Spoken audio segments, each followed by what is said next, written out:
Welcome back. This is Barry with Cryptic's ABC for All, and this is tutorial 1C, Anagrams in Detail. Steps in solving cryptics. You'll see these often. Note the spaces and givens in the matrix. Note the possible flags, fodders, and abbreviations in the clue itself. And now to the meat of the whole thing, guess the key and a synonym to fit. And then confirm it with flags and fodders so you're happy, and don't forget the overall meaning will just deceive you. Okay, here we go. Examples. Madly desires lodges. Looking at that, now there is an image there because of the whole meaning. Madly desires lodges. The image would be somebody racing around madly looking for a place to stay, or places to stay is plural. But that's not our meaning. That's not the meaning we want. Look at the clue. We have 7 spaces, or the matrix first, 7 spaces with an I in the middle. Look at the clue itself. Is there an anagram flag? I think madly is an anagram flag. It just says that everything's been madly organised here. If that's the anagram flag, I would suspect that the key is at the other end. So I'm going to have a stab at lodges for the key. All right, now if that's an anagram flag, I would suspect that this is going to be the fodder because that's all that's left. Okay, so I'll mark that as fodder. Right, what are we going to do? Give me a synonym for lodges which has 7 letters with an I in the middle. Lodges are what? Apartments, houses, flats, caravans, units. I haven't got one. Now, of course, I could be on the wrong track because that lodges, I'm assuming it's a noun. But you say, but it is a noun. Madly desires lodges is a noun. But you see, it's not necessarily a noun because the only reason it looks like a noun is because it's in a sentence, which is not a sentence. That is not a sentence. It's being concocted like Frankenstein. Lodges has to stand by itself. Look at lodges in isolation. Can it be a verb? Yes, of course it can. Lodges can be a verb. Lodges what? Lodges an arrow in a target. Lodges a complaint with some official. Lodges. It can be a verb. You lodges in some house. That way you're bringing the houses in too. Lodges in some residence. Well, so, okay. Residence, that was a clue, wasn't it? Lodges. If you lodge in a residence, you could say that you got it? With an I, R-E-S-I. If he lodges, you got to say lodges, present tense with an S after it. He resides. Yes. If he lodges, he resides. Now there it is. That is an anagram of the word desires. I'm sure you can see it. R-E-S. You can see the R-E-S. And then there's I-D-E-S. Yes, it's an anagram. We have proved it. Next one. Ghostly cop is mad man of science. We have 12 spaces with a double O. Wow. Now, let's see. Is there a flag obvious? Mad looks like an anagram flag to me. Now, it's in the middle. Doesn't help me find out where the key is because it's in the middle. Well, I've just got to try. There's another clue we can use. In the fodder, we need 12 letters with a double O. It looks like there's a double O there. We need 12 letters. Let's see what the fodder might be. 1, 2, 3, 4, 5, 6, 7, and 3. We need the is as well. Yes, need that is. That looks like being the fodder. The whole thing. Now, if that's the fodder and that's the flag, it looks like this could be the key. So, man of science. What's a man of science? Well, physicist, chemist, science teacher. Nothing fits there. Or go off that field. Don't forget, man of science can be in many fields. Astronomy, physics, chemistry, could be anywhere. Neuroscience, like psychiatrist, psychologist. Oh, psychologist. I think we've got it. Psychologist. That could be a man of science. Will it fit? Psychologist.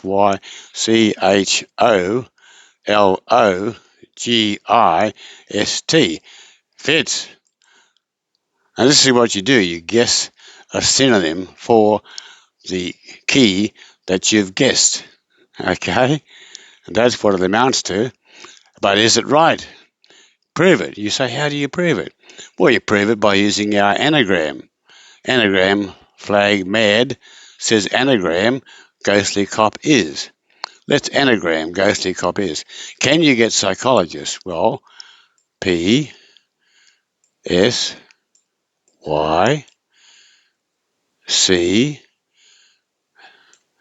H, O, L, O, G, there it is, I, S, T. It's all there. That is psychologist, is an anagram of ghostly cop is. We've proved our answer is psychologist. We have confirmed it. And that, therefore, is an anagram situation. Okay. Remote-controlled fireball. We have 6 spaces with a T given. Anagram, any flag. Controlled indicates something's being controlled. Rearrange, that looks like an anagram flag to me. Again, it's in the middle. Well, we have 6 spaces. Maybe I should look for the fodder. 6 letters with a T. Well, there's a T in that one. 6 letters too. I reckon that's going to be our fodder. So I'll mark it as fodder, which means this is going to be your key. And that's the one we're looking for a synonym for. What's a synonym for fireball? Well, a fireball. Well, you could think of various sources for a fireball. Maybe a flamethrower in the war. But again, you can get extra help because it's going to be an anagram of remote. Can you see that? You can go directly to the anagram situation and maybe get the answer from there. At least you know the key. Well, we think we know the key. So we're looking for an anagram of remote that fits in here and is a fireball. Can you get it? I'm sure you've got it by now. A fireball is starting with M. M, E, T, E, O, R. There it is. That's how you can use your knowledge of anagrams and fodders to get your answer. Well, actually, in this situation, we have also proved it. Fireball is a media, and we have proved it's correct because it's an anagram of remote. Done. Sets of instructions on how to respice differently. Sets of instructions on how to respice differently. 7 letters, starting with an R. If you get the first letter, you're really on the way. That's a big help. Well, let's look at the clue for a flag. Now, differently looks to me like you're reorganising words differently. Could be an anagram flag. If that's an anagram flag at the end, then the key's at the other end, say sets of instructions. All right, so we'll have a stab at that. Sets of instructions. I'll underline that as the key. Okay. Now, sets of instructions. What are sets of instructions starting with an R? Well, let's see. Sets of instructions, would that be on an IKEA pack when you buy a flat pack? Sets of instructions. But it's got to start with an R. Its synonym has to start with an R. Well, other sets of instructions. And of course, you also, if you can't get it, have a look at the fodder. Now the fodder has to have 7 letters, and it's got to have an R in it. There next to, usually next to the flag, there's a 7-letter fodder. 7 letters, which could be the fodder. Definitely has an R next to it. I reckon that's the fodder. Can you reorganise or anagram the word respice to get a set of instructions? Of course, a set of instructions may not be in being a mechanic or being a flat pack or how to drive a ship.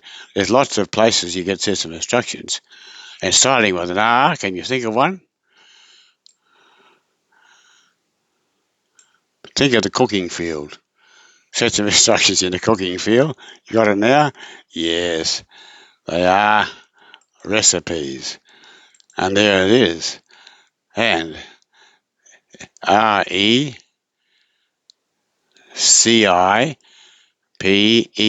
Recipes is an anagram of respice. We've proved it. It is an anagram situation, and recipes is the answer. Right, next one. In fact, a deranged extremist. We have 7 letters with an N. In fact, a deranged extremist. Flags, well, possible deranged. Deranged sounds like an order, rearranging an order. So, but it's in the middle. It could apply to extremist or to in fact a. So what do I do? Which is the key? In fact a or extremist? Well, suppose we use our knowledge of anagrams and the fodder. We need 7 letters with an N. And there's no N in extremist. There is an N here. And if you take the whole in fact A, you're going to have an N and you're going to have 7 letters. So I'm happy with that. That looks like being our fodder, which means this is going to be your key. So who's an extremist? What's an extremist? With an N. Extremist with an N. If you can't get it, look at your fodder. You know you're working on the fact that this is your fodder. Can you see an extremist in there? You got it? I'm sure you have. Extremist is a fanatic. And that looks like being an anagram. We've just exactly proved it is an anagram. And we've proved the answer is fanatic because it comes up from here. Okay. Notes about keys and answers. The keys and answer must be grammatically consistent. What does that mean? Well, the key and the answer must have the same number, tense, and case. What does that mean? Well, most of you would know, but there are some who came through school later on would not have any idea on grammar because it's not taught. Shame, but it's not taught. Well, number, what's number? Number can be singular, like 1, or 1 dog, or plural, can be 2 dogs. So dog is singular and dogs are plural, right? Tense. You always get tenses by saying today this and yesterday that, and tomorrow this. Well, anyway, today, as a present tense, he does something. Yesterday, he did something. So does is present tense. He does it today. And what he did is past tense. Of course, in future, you'll have to work out something else. What's future? Will do. Might need an extra letter, extra word. So, mind you, be careful. There are some verbs like cut, which can be past or present. You say, how is it possible a verb can be both past and present? Well, you could say, today I cut a tree. Yesterday I cut a tree. So there it is. It can be past or present. It fits in with today or yesterday. Also, case. What is case? Well, you can have subjective case, which is say I, of course it's the subject of a sentence. I am going to town. You can have objective case, such as me, which is, say, is the object of a sentence. Give me this, whatever, present. Give me. So the subject of a sentence is always I. The object of a sentence is always me. Although some people get it wrong, lots of young kids get it wrong. They say me and Jack are going to town. Me and Jack are going to town. You say that's all right? Ah, no, it's not all right. It's all wrong. Why is it wrong? Well, me and Jack is going to town means that me is going to town and Jack is going to town. Would you say me is going to town? Of course you wouldn't. Well, you can't say me and Jack is going to town. Me is not a subjective case. It's in the subject of a sentence. It must be subjective case, which is I. Jack and I, you always put the other bloke first for politeness. Jack and I are going to town. I wonder why people say me and Jack. Why don't they say Jack and me for a start? Because if they say that, they realise that it's wrong, don't they? Jack and me is going to town. They think, oh, can't say me is. Well, think of that all the time. Don't say me is at all. Put I in there. Jack and I are going to town.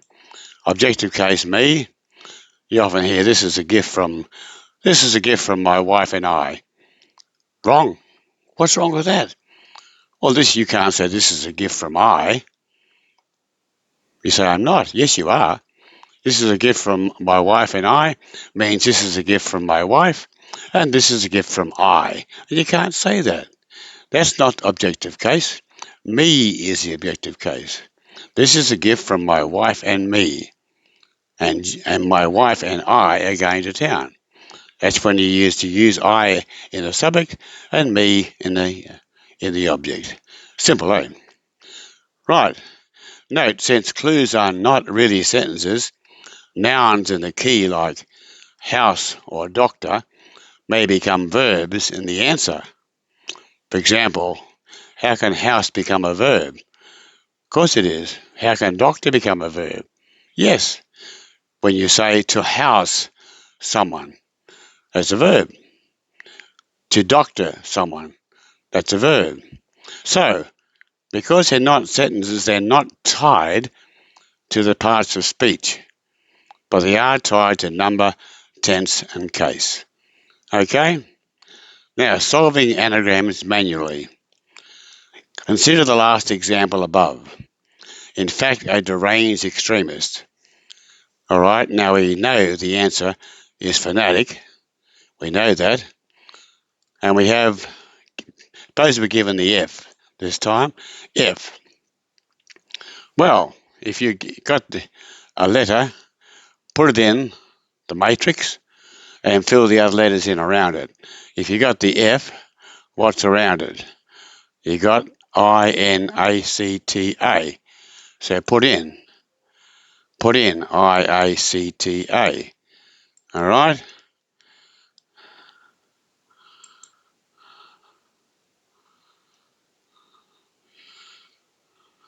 This often triggers your answer. There it is, INACTA. You put that in, and you often think of fanatic. Done. Okay? If you don't have any known letters, just write all the letters in a circle, INFACTA, and jump around from one to the other, starting at different places, and you'll get the answer there. And now at this stage, you've done all tutorial 1. Do exercise 1 to 1, 1 1 to 1 5. That's it. And next we'll go on to tutorial 2A.